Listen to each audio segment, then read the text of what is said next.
Presenta Jetour. Un SUV a otra altura en diseño, en confort y en tecnología.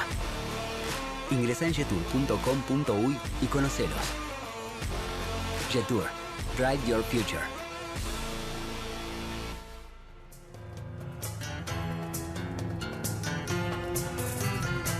Seguimos en La Mira, como les anunciábamos, estamos con la doctora Gabriela Garrido, profesora agregada de Psiquiatría del Hospital de Psiquiatría Pediátrica del Hospital Pedro Rosell. Doctora, gracias por estar. Bueno, muchas gracias a ustedes por darnos este lugar. Muy bien, doctora, ¿cómo definiría usted hoy la situación de la salud mental en niños y adolescentes, niñas y adolescentes, que me imagino se habrá agravado después de la pandemia, ¿no? Bueno, hace unos meses me hacían esa misma consulta y parece difícil hablar de emergencia en temas que no son enfermedades agudas, ¿no? Ajá. Pero si lo tengo que definir, lo defino como una emergencia para nuestro país. No nueva, no apareció con la pandemia.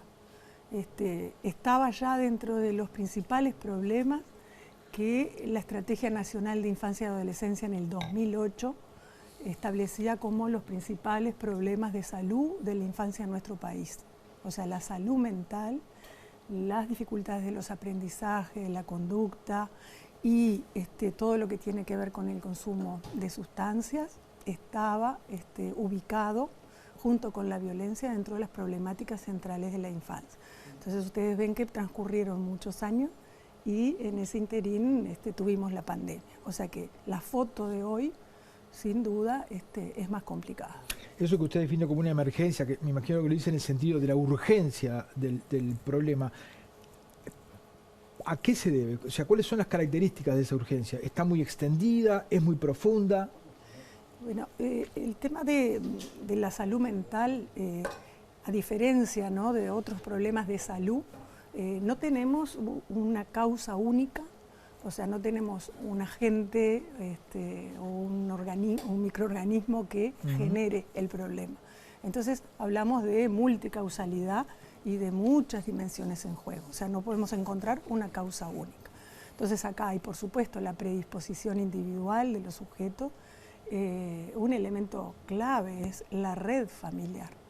No es solamente solo el vínculo madre-hijo, sino toda la red que da soporte a eso también, y esos primeros tiempos de la crianza temprana que son claves para el desarrollo futuro. Yo con esto no me gusta nunca apostar a un determinismo único, ¿no?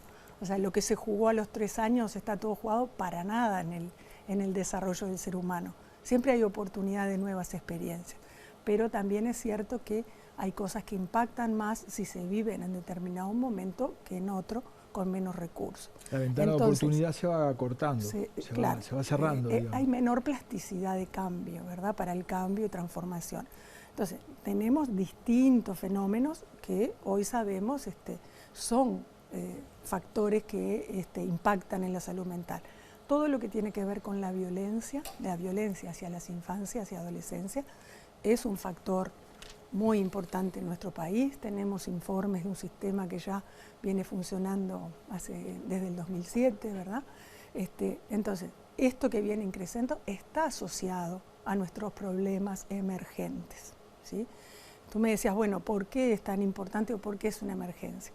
Y porque estos fenómenos impactan en el individuo porque son generadores de mucho sufrimiento, porque disminuyen las posibilidades de desarrollo educativo y de desarrollo laboral, porque tienen altos costos para las sociedades y además están asociados a otros fenómenos prevalentes. Y acá tenemos el suicidio, tenemos todo lo que tiene que ver con los problemas por abuso de sustancias y lo que tiene que ver con el conflicto con la ley, que son temas que son los que hacen ruido, claro, son los que muestran la emergencia, pero es la punta del iceberg.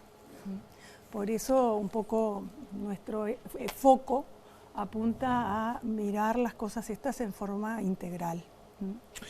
Cuando miramos los problemas de salud mental en la adultez, seguro que es multicausal, seguro que hay problemas genéticos, hereditarios. pero una buena parte tiene que ver con lo que ocurrió con esos adultos cuando eran niños, ¿verdad? La causa la podemos encontrar en la niñez. La causa de la niñez, ¿dónde la podemos encontrar? Porque si vamos para atrás, que nos queda las madres. Entonces, posiblemente el origen se dé en la niñez con los problemas que sufre la primera infancia.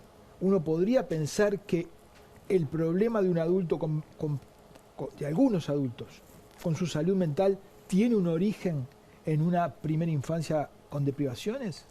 Y bueno, cada vez más, en lo que tiene que ver con la continuidad de la patología o de los problemas o los desafíos, ¿no?, para el desarrollo y la salud mental, se ven más justamente con una trayectoria a lo largo de la vida, ¿sí? Entonces, si nosotros cuidamos la primera infancia con todo lo que implica, ¿no? No es solamente la atención al niño, sino, como yo decía, ese núcleo que a su vez tiene una red de apoyos, ¿verdad? O sea, todo esto está muy entrelazado. Bueno, posiblemente estemos generando niños con mejor capacidad para desplegar sus potencialidades y su desarrollo en lo cognitivo, en la comunicación, en la posibilidad de expresar afectos, ¿sí? Esos niños van a enfrentar las exigencias, por ejemplo, de un sistema educativo en primaria con mejores condiciones. Y si a su vez se generan aprendizajes felices o disfrutables, seguramente esos chiquilines van a poder establecer mejores vínculos y así sucesivamente. Hoy por hoy nosotros vemos en muchos sectores cosas que atraviesan a todos los sectores socioeconómicos, algunos que son mucho más pesados, ¿verdad?, en algunos sectores desfavorecidos, ¿sí? Y un poco la sumatoria de factores de riesgo. Entonces, si nosotros exponemos a niños a situaciones de violencia sostenida durante la primera y la infancia, ¿no?, la primera infancia y después a lo largo de la edad escolar, como vemos en muchos niños, en la interna de las familias, también en los contextos del barrio, de los entornos, de los temores que se van generando, eso va generando muchas limitaciones. En esto que yo les decía, bueno, es la posibilidad de establecer vínculos afectivos, de comunicarse con pares, de juntarse a jugar, de que haya espacios para el juego. Fíjese que usted mencionaba en los ítems de las consecuencias, mencionaba el suicidio y mencionaba los problemas con la ley, ¿no? Sin embargo, desde aquí hemos bregado editorialmente porque los temas del conflicto con la ley sean abordados desde una visión de multidisciplinas, ¿no? Pero nunca escuchamos a nadie abordar los problemas que tenemos de inseguridad y de problemas de violencia desde la perspectiva de la primera infancia. O sea, es un asunto muy invisibilizado. ¿Qué pasa ahí? Y bueno, esto que yo te decía, ¿cómo son las trayectorias, ¿no? Yo les digo, hoy por hoy, nosotros tenemos un proyecto junto con INAU de formación de educadores en primera infancia en desarrollo y nos están diciendo, nosotros en pocos años vemos que los niños pequeños hablan menos, ¿no? Adquieren el lenguaje más tardíamente, se comunican menos y hablan mal. Bueno, eso es una detección que, por eso digo, es una urgencia. ¿Está? Es una urgencia, porque no son casos aislados. No son casos aislados y los están viendo con los ojos, ¿no? Entonces, ahí tenemos una cantidad de factores en juego. Por supuesto, lo que es el uso de los medios de comunicación en el sentido de el uso de pantallas en niños pequeños, las situaciones de las propias familias. Ahora, para que veas cómo esto se va nutriendo, un niño que se comunica menos, ¿sí?, el ejemplo del lenguaje es clarísimo, va a tener menos posibilidad de expresar sus sentimientos, va a tener menos posibilidades de regular sus impulsos y va a tener seguramente condiciones de aprendizaje con más compromiso. O sea que todo lo que podamos hacer en pos de desarrollar esas habilidades de lenguaje, de comunicación, de juego, de interacción con pares, eso es clave en la protección. Entonces, tú me decís, bueno, ¿qué pasa con los problemas con la ley? Bueno, lo que pasa es que muchas veces tenemos adolescentes, jóvenes y adultos que tienen muchas dificultades en la regulación de sus impulsos, ¿verdad? Estamos escuchando noticias que a todos nos alarman, ¿no? Nos peleamos por un perro y termina esto en un homicidio. Ahí, esa falla por parte de los adultos en el control de impulsos también es un factor de riesgo para la salud mental de los niños. Hay abundante bibliografía. Entonces, esto es como una cosa, como tú bien decías, muy circular.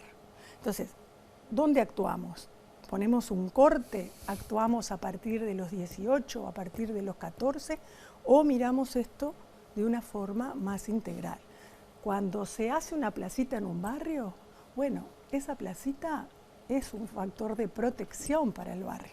Bueno, cuando tenemos un espacio adolescente no dirigido a la prevención del suicidio o a los conflictos con la ley, como espacio de estar, como espacio de intercambio, eso es protección. Cuando un colegio abre sus puertas o un liceo abre sus puertas para que los adolescentes se expresen, hagan otras cosas, otras dimensiones más allá de lo académico, o desarrollen actividades sociales, eso es salud mental. Cuando tenés una ONG que organiza un coro, siempre pongo este ejemplo, eso es protección y salud mental. Entonces, bueno, digo, así de complejo es. Claro. El suicidio, la adicción en su forma compleja. Cuando yo planteo que el tema de la violencia habría que tratarlo con equipos multidisciplinarios, cada uno de los problemas, por lo que usted me plantea, también en las verticales hay que tratarlo con equipos multidisciplinarios, porque usted me está mencionando un coro, por ejemplo, ¿no? O sea, uno dirá, ¿qué? No hay, ahí no tiene que ver un médico, no tiene que ver un sociólogo, ¿no? O sea, que yo siempre cuento, he escrito en alguna nota que un día mi hijo estaba arriba del auto y a media cuadra, una cuadra, hubo una rapiña en un comercio, ¿no? Él estaba arriba del auto, lejos. Y tenía 8 años, 9 años. Y estuvo durante semanas volviendo al hecho, ¿no? Y ahora tenemos testimonios de el otro día dos cuerpos ejecutados, atados las manos atrás, y los periodistas que fueron a cubrir contaban que alrededor había niños mirando eso, ¿no? Y las familias cuentan que en algunos barrios los niños duermen toda la noche con tiroteos, ¿no? ¿Qué causa eso en un niño? Eso realmente es de las cosas que yo decía, son esos entornos que generan, sin lugar a dudas, problemas de salud mental. Esto que tú decís, bueno, son cuadros de ansiedad importantes, a veces trastornos por estrés postrauma, que son realmente de mucho impacto, digo, porque generan mucho sufrimiento. ¿Cuáles? Dan alteraciones del sueño, dificultades en la concentración, alteraciones de la memoria.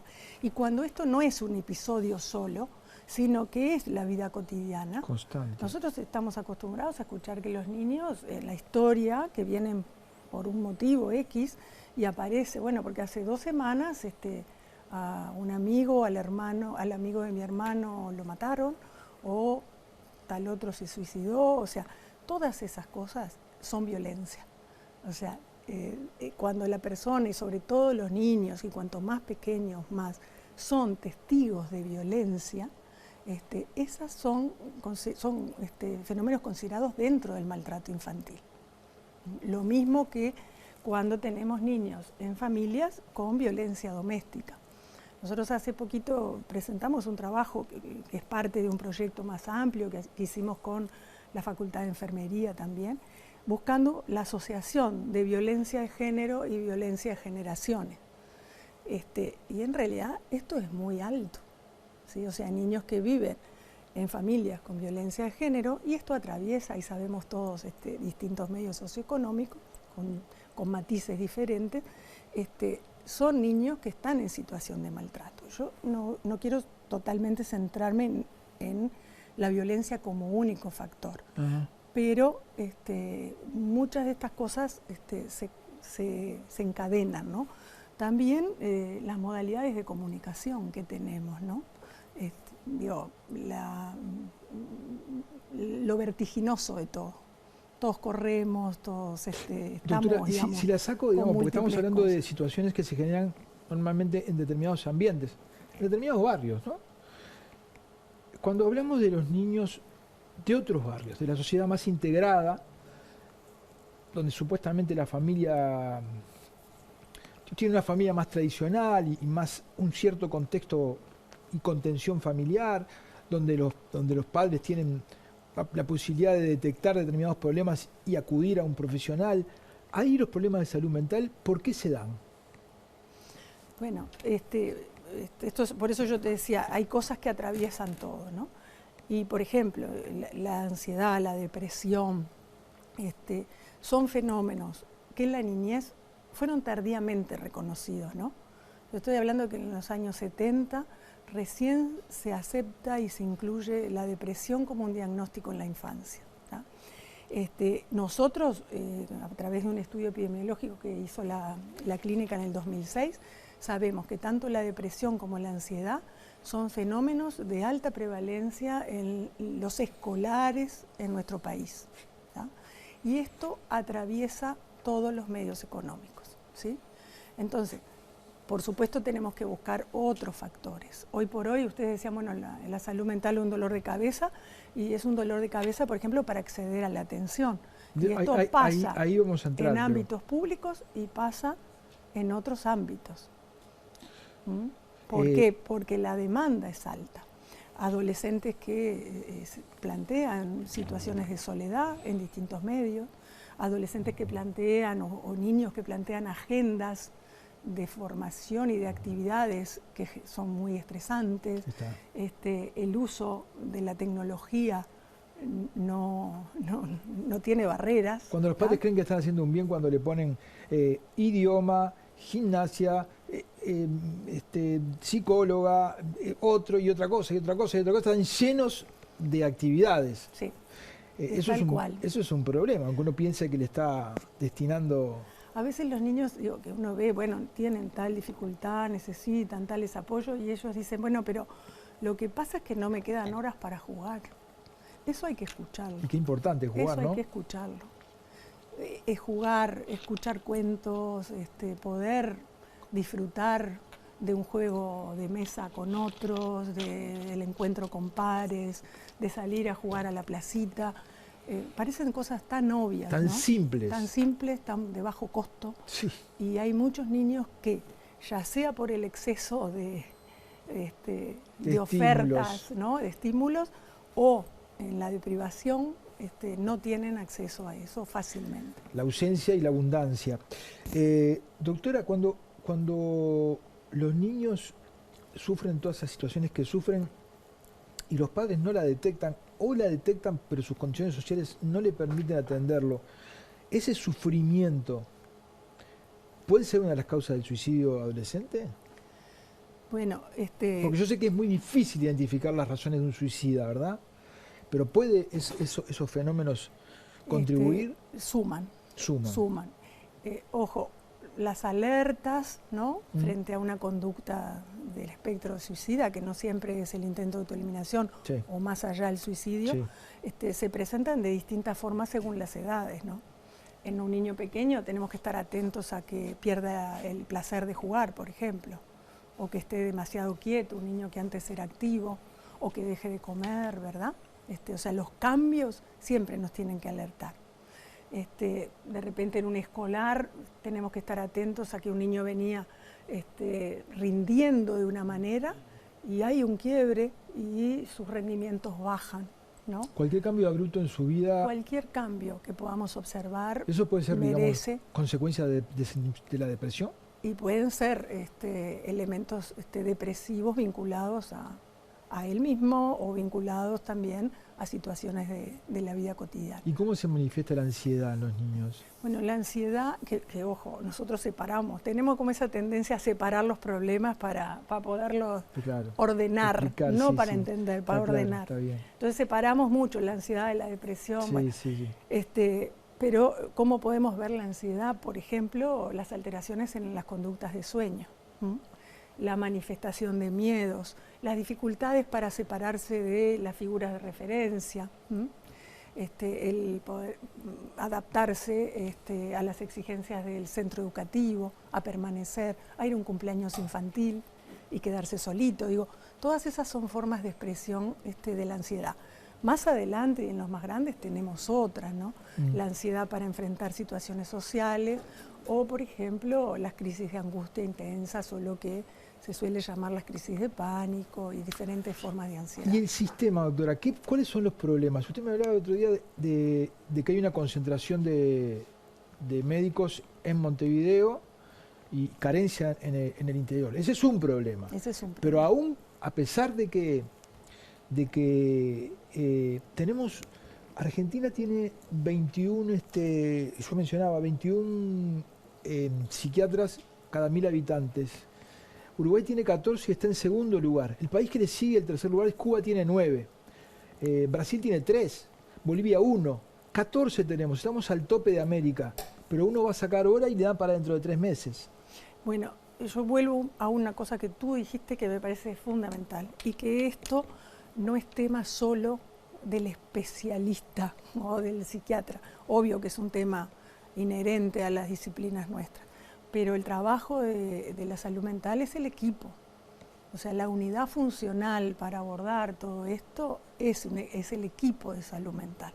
Entonces, eso es lo primero que tenemos que pensar, porque estamos muy atentos a la cantidad de médicos que tenemos o de especialistas, y no estamos muy atentos a ver cuántos, por ejemplo, psicólogos o cuántos enfermeros formados en salud mental hay disponibles para la atención. Sabemos que hay muchos psicólogos que se reciben, muchas personas en el país que estudian psicología, pero cuando vamos a ver su distribución y su integración a los equipos, son muy pocos. O sea que en eso hay que invertir, y hay que invertir para todas las edades, para los pequeños, para los niños y para los adolescentes. Y lo otro es que la distribución en particular de todos los recursos, como yo te decía, es muy heterogénea. En el caso de la psiquiatría pediátrica, que son los datos que yo manejo, tenemos, por ejemplo, en Montevideo, 90 psiquiatras pediátricos trabajando, ¿sí? En Artigas, 1. Yo dije cada 1000 habitantes es cada 100.000 habitantes, pero perdón. A 90 en Montevideo y en Artigas 1. 1, que no reside, ¿sí? Va. En Rivera 2. Y por otro lado, cuando lo planteamos en tasas, como tú decís, o sea, ¿cuántos tenemos cada 100.000 menores de 15 años? Tenemos tasas que van de 5 a 35. O sea, de 5 a 35 psiquiatras cada 100.000. Eso quiere decir que en 600 y pico kilómetros, ¿no?, que tiene nuestro país de distancia. Pasamos de Europa a África. Exactamente. Pasamos de Canadá, porque ni siquiera Europa, de Canadá a algún país de África. Doctora, ¿y cuál es, digamos, usted me decía que se habían cerrado algunos programas? Serenar me mencionó. Sí, se han intentado transformar algunos programas que tenían una trayectoria en el país que son medidas interesantes. Serenar, por ejemplo, era un programa de seguimiento de aquellos recién nacidos de riesgo, que los riesgos pueden ser múltiples, pueden ser biológicos, sociales, afectivos, ¿verdad? ¿Y por qué se cerró? ¿Por falta de recursos? Bueno, yo no estoy en la gestión, eso no lo sé. ¿De quién dependía? Y eso fue todo un programa con iniciativa de organismos internacionales que después tomó la administración de... El MIDE, seguramente. Lo tomó ACE. ACE. ¿Y cuál es la solución? Eso era un equipo interdisciplinario que habían logrado distribuir pediatras y neuropediatras en todo el país. ¿Y cuál es la solución? ¿Es tener más pediatras? No. ¿Administrar mejor? Yo creo que articular mejor. Articular mejor. Eso estamos convencidos. O sea, que necesitamos mejoras en algunas estructuras, es cierto, ¿tá? Pero a su vez necesitamos una mejor articulación. Desde la universidad y desde la Facultad de Medicina en particular venimos trabajando ya hace tiempo en programas de cooperación. ¿Qué quiere decir? Bueno, cooperar desde los niveles de mayor especialización con el nivel de atención primaria o el primer nivel de atención de salud mental, y somos parte en varias clínicas de lo que se llama el proyecto ECO, que justamente facilita que desde el primer nivel se presenten situaciones complejas en salud mental, en desarrollo, y desde la academia se pueda generar intercambios que favorezcan la resolución. Ahora, son pequeñas cosas, entonces lo que yo digo es, hay que sumar. Ahora, por ejemplo, estamos con estos temas importantes sobre la adolescencia. Bueno, ¿tenemos que hacer cosas nuevas? ¿Inventar todas cosas nuevas? ¿O tenemos que articular todo lo que hay, por ejemplo, en los barrios? Todo lo que son los clubes de niños, todo lo que son los espacios adolescentes, las redes existentes.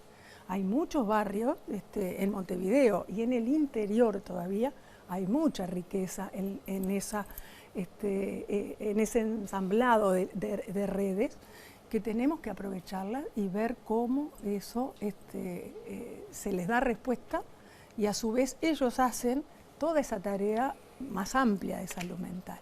Entonces digo, bueno, tú me decís, ¿cómo? Creo que la palabra integrar disciplinas, integrar instituciones y sectores y respetar las cosas que se generan en los distintos territorios es una de las herramientas. Y lo otro es en qué medida, bueno, sí, la pandemia nos desarmó mucho del funcionamiento del sistema de salud y no hemos logrado estar al nivel previo. En las respuestas, en esto que tú decís, no se entiende. No se logró. No se entiende. Doctora, le agradezco mucho su presencia. Muchas gracias a ustedes por tremendo, darnos ¿no? el tiempo daría para hablar, de conversar. No, daría para hablar horas sobre esto. Y la verdad que a quienes nos preocupan estos temas, duele que en la agenda pública estén siempre postergados, ¿no? Hay autores que dicen que, a diferencia de los problemas de salud quirúrgicos, ¿no? O anestésico-quirúrgicos, estos problemas de la salud mental son elásticos. Eso quiere decir que pueden no verse y no pasa demasiado hasta que pasa. Entonces, el tema del suicidio, por ejemplo, bueno, deja de ser elástico. O entonces, también porque eso no vinculamos es lo que nos las consecuencias con esta causa. Eso es lo que nos mueve. Por el tema de la violencia no la vinculamos con esto. Claro. Doctora, muchísimas gracias.